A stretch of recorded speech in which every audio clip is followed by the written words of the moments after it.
Hai semua, nama saya Aziz Iskandar, bekas calon SPM 2019, dan hari ini saya nak kongsikan macam mana saya berjaya ubah keputusan saya daripada 3G kepada straight A dalam SPM. Teknik belajar yang saya gunakan sewaktu SPM 2019 adalah active recall dan spaced repetition. Dengar memang macam sangat complicated, tapi tak apa, saya akan explain apa tu active recall dan spaced repetition. So, apa tu active recall? Active recall ni merupakan satu kaedah belajar yang mana kita akan test diri kita semula selepas kita belajar satu informasi yang baru tanpa merujuk kepada apa-apa jawapan secara langsung. Spaced repetition pula merupakan satu kaedah mengingat semula informasi yang kita dah belajar tu dengan waktu yang sistematik.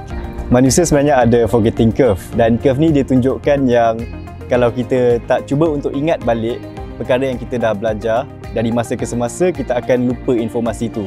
Tapi bila kita cuba ingat balik informasi yang kita dah belajar tu pada waktu yang kita betul-betul dah nak lupa, kita punya ingatan tentang informasi tu akan jadi lebih kuat. Okey, jom saya tunjukkan macam mana kita nak mengaplikasikan teknik active recall dan spaced repetition dalam aplikasi Pandai. Pertama sekali, macam mana kita nak buka feature flashcard Pandai. Feature flashcard Pandai terletak di bawah menu practice. Kemudian pilih subjek yang kita hendak pelajari. Sebagai contoh, saya akan pilih subjek biologi. Selepas memilih subjek, kita dapat lihat ada 3 jenis latihan yang kita boleh buat, iaitu flashcard, topical test dan term exams. Untuk kali ini, saya akan pilih flashcard. Dari sini kita boleh nampak DEX flashcard yang ada untuk subjek yang kita telah pilih. Apakah maksud flashcard DEX? Flashcard DEX adalah satu kumpulan kad mengikut grade tahun, mata dan bab atau topik. Sebagai contoh, DEX yang ada dalam subjek biologi tingkatan 4 mewakili topik seperti cell structure and cell function, levels of organization dan seterusnya. Untuk melihat flashcard satu persatu yang ada dalam DEX, kita hanya perlu klik view. Sekarang kita boleh lihat flashcard yang ada dalam DEX cell structure and cell function. Apakah cara belajar yang paling efektif menggunakan flashcard? Terdapat 3 langkah. Langkah pertama adalah fasa mengulang kaji. Setelah kita belajar tentang sesuatu topik, kita akan cuba menjawab soalan yang tertera pada muka hadapan flashcard secara lisan tanpa merujuk apa-apa rujukan secara langsung. Langkah kedua, setelah beberapa kali mengulang kaji flashcard, kita boleh menguji diri kita dengan menekan butang practice.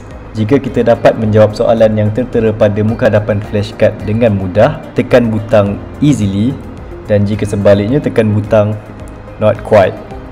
Berdasarkan prestasi kita pada setiap flashcard, algoritma Pandai akan menentukan kekuatan memori kita terhadap DEX atau topik tersebut. Sebagai contoh, kekuatan memori topik plant tissue organization saya adalah strong. Langkah terakhir sekali adalah fasa menganalisa. Pada halaman utama flashcard, kita dapat melihat bila kita perlu menguji diri kita semula berdasarkan algoritma Pandai dalam upcoming active recall. Sebagai contoh, pada hari ini saya telah mengulang kaji diri saya tentang topik plant tissue organization dan compensation point, dan saya perlu menguji semula diri saya mengenai 2 topik ini pada 7 Januari 2022. Dan akhir sekali, kita hanya perlu mengulang 3 langkah ini pada topik ataupun DEX seterusnya.